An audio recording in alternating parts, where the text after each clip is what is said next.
Hey, good morning, guys. I got to take a look at the new YXZ1000 from Yamaha here at our local Yamaha dealership in Saskatoon. This is currently sitting at Proline Yamaha, and they were gracious enough to let me take a nice close look at it, get a seat in it. So here's my little walk around. Apologize for the narration audio, but the camera audio didn't turn out very well.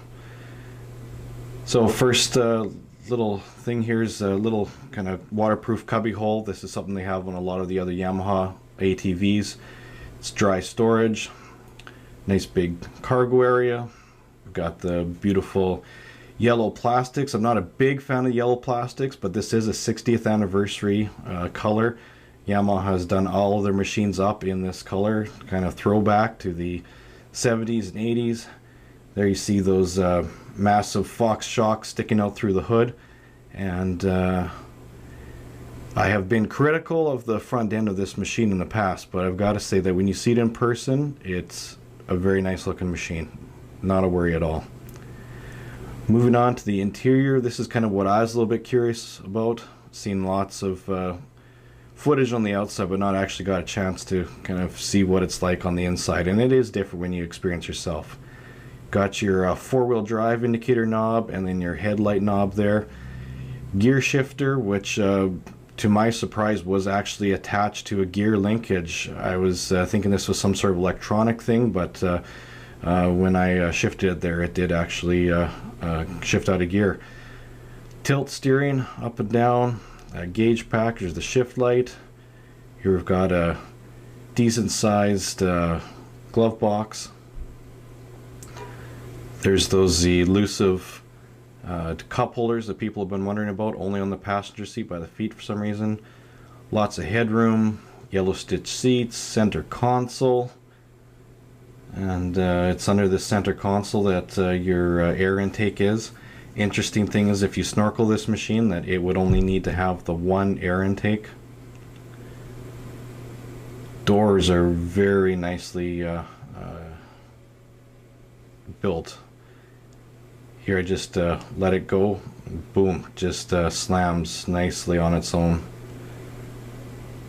Getting another look at that rear cargo area, the big trailing arms, and Fox shocks back here as well. Swooping fenders. Fit and finish is just absolutely amazing on this machine in every aspect.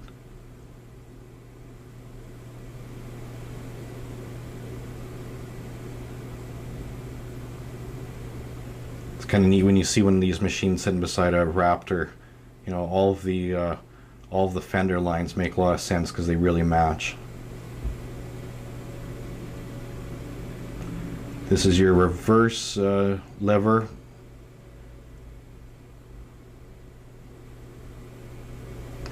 That's that kind of funny roof hump that a lot of people have been asking about, but that's what gives you the extra headroom in there for tall people. So price, you're looking at $26,149. This is a Canadian price for American people, $193 a month. This machine is pre-sold. They only got one in. They won't be getting any more until February.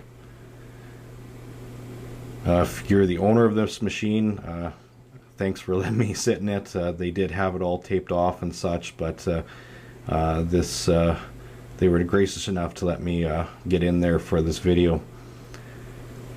So I absolutely love these beadlock wheels. Very nice, and that is just on this anniversary edition.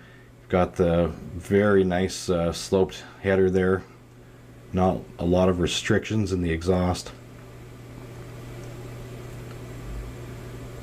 And here you get a little bit better look at that engine. Sits on a slant. It's a dry sump engine, which allows it to sit on that slant.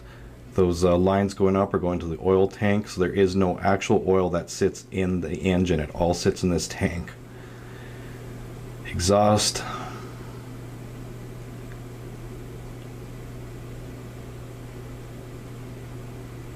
Lots of suspension travel. Another shot of the interior. Very excited to get some seat time in this machine. This is just a walk around, but hopefully when they get some machines in February, we'll be able to do a test drive of it.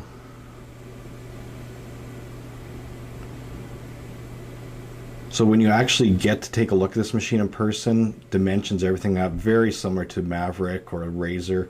Actually feels a little bit lower, a little bit smaller in size than a Maverick XP. So once again, thank to Proline Motorsports for letting me take a look at this machine. Check it out.